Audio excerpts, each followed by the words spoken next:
all of mankind, is just above the level of integrity, 204. It was below that level. It was at 190 until the year 1988.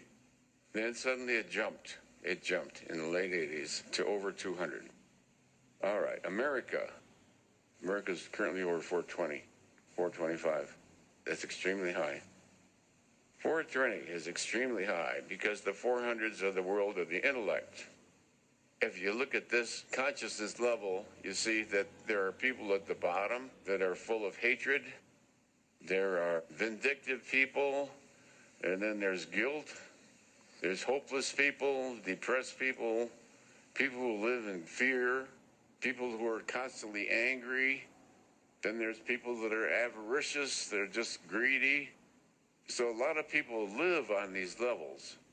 People live at a consciousness level of 150, and they're constantly hating something or somebody. So then you finally get up to 200. Well, below 200, half the world lives there. Half the world lives there, below 200. Then you get to the level of integrity. So when we calibrate the various dictators in the world, you'll find they all calibrate below 200. There isn't any dictator who calibrates over 200. So from the map of consciousness, we derive a certain view of God and of yourself. And we've given the various levels names, acceptance. Acceptance, the 300s are very, very powerful. And many of the giant churches run in the 300s, great enthusiasm. The 300s are the levels of the fire department and policemen and various very demanding jobs. Then you get up to the level of the 400s. The 400s is logic and reason. Logic and reason. Now you're dealing in abstraction and the intellectual realm. And then when you get up to 500, at 500 is a very significant level for spiritual people. It's the level of love.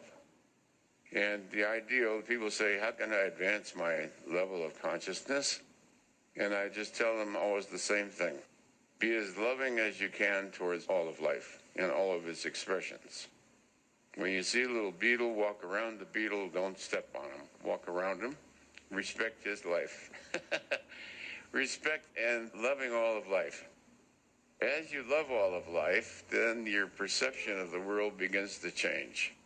And you begin to notice progressively how beautiful and perfect everything is. Everything you look at is beautiful and perfect. Beautiful and perfect. I looked in the mirror this morning and I said,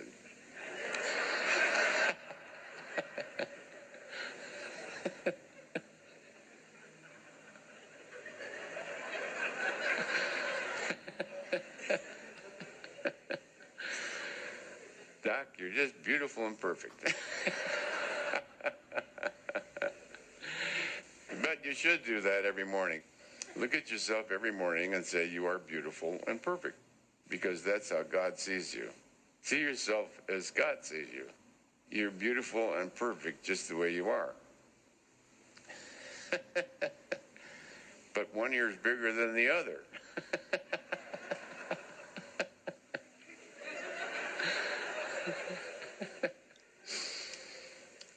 God says, well, you had to learn humility some way. You were so pompous in your last lifetime. So you buy a bigger hat and pull it down over your ears. All right, so you move up to the level of love at 500. That is very profound. 540 is almost sainthood. And then as you get up to the level of 600, you run into the levels of bliss. And at 600, you no longer identify your reality as your physicality. And the physicality is sort of an amusement. Sometimes it's a drag and sometimes it's an amusement. But every time you notice it, I notice the body's still here, so I'm sure that I'm in the body because I see it walking around.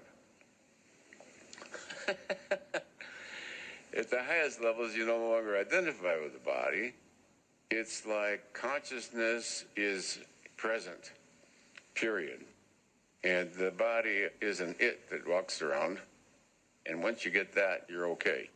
Anyway, so those are the levels of enlightenment. From 600 up are formally Sat Chit Ananda, heavenly bliss and peace. All time stops. And at that level, you can leave the body if you wish. At level 600, you no longer consider yourself to be the body, and if you wish to leave, you may. So those are the levels from the lowest of hatred and hatefulness. And you imagine people live in this level. They're constantly angry. They hate the world. They hate everything. So how you see the world depends on where you are on this level of consciousness. You could see it as a hateful place, as an evil place, hopeless, sad and tragic, scary and frightening, disappointing, conflictual, see the world as demanding. Then you can see the world as satisfactory, hopeful,